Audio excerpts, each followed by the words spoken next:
Un nouveau réseau se forme au sein de la NEMF, regroupant des programmateurs de tous niveaux. Tout carabin qui souhaite apprendre à programmer peut intégrer ce réseau. Un invité spécial nous rejoindra sur le plateau pour nous apprendre un peu plus. Les étudiants en médecine sont les médecins de demain. Il est primordial de construire le système de santé en prenant en compte les envies, les besoins et les valeurs des étudiants en médecine. Macron, président de la République, a annoncé dans son programme que tout étudiant en santé est à effectuer un service sanitaire approprié à leur cursus. Bonsoir, bienvenue dans le 20h. Cette année, au sein de la NEMF, le VP numérique Joseph Furman et le chargé de mission application mobile Nicolas Doudot sont à l'origine du réseau Geek. Nous accueillons ce soir notre envoyé spécial qui a enquêté pour nous à ce sujet. Bonsoir Juliette Tournel. Bonsoir. Vous avez donc rencontré les initiateurs de ce projet qui est de regrouper en fait des programmateurs de différentes villes au sein des étudiants en médecine. Mais que pouvez-vous nous dire sur les objectifs de ce réseau ? Alors pour être exact, il y a 3 objectifs. Le premier, ça serait d'avoir des outils numériques accessibles à tous, pour les formations, pour les intégrer dans le cursus médical. Le deuxième, ce serait d'assurer la pérennité de ces outils numériques, notamment pour avoir des VP numériques tous les ans à la NEM. Et enfin, le troisième, ce serait de regrouper tous les étudiants pour travailler sur un projet commun. Et qui peut intégrer ce réseau ? Alors, tout le monde peut intégrer ce réseau. Tous ceux qui sont intéressés par la programmation peuvent l'intégrer. Donc, il n'y a pas besoin d'avoir de compétences spécifiques. Comment allez-vous former ce réseau ? Alors, dans un premier temps, on est en train de recruter, comme en ce moment. Et puis, quand on aura assez de monde, on va mettre en place des formations où ils pourraient s'améliorer. Du coup, les formations, ce serait soit par des vidéos en ligne, soit en congrès avec des groupes de travail spécifiques.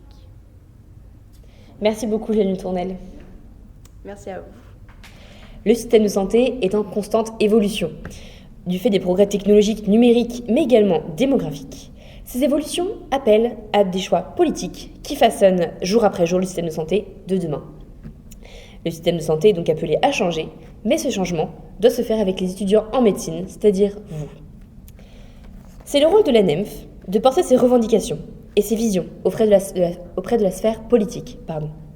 Le Bureau national 2017-2018 souhaite donc lancer une campagne de réflexion autour du futur du système de santé, thématique très large, balayant des problématiques variées.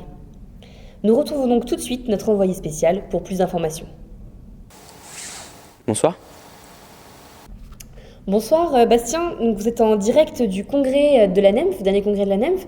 Que pouvez-vous me dire à propos de FuturMed ? Effectivement Julie, et l'heure est au changement. FuturMed, qu'est-ce que c'est ? C'est une nouvelle approche pour la NEMF d'améliorer les études de médecine. Qu'est-ce que c'est donc ? C'est plusieurs problématiques, plusieurs thématiques qui sont abordées. Celle la plus parlante, c'est la formation. Donc on va développer de nombreux axes autour de la formation. Quels sont les apports qu'on peut faire au niveau des outils numériques ? Qu'est-ce qu'on peut améliorer au niveau de l'approche humaine via des simulations ? Et comment améliorer l'interdisciplinarité autour de nos études. À vous les studios. D'accord, merci Bastien Dumont.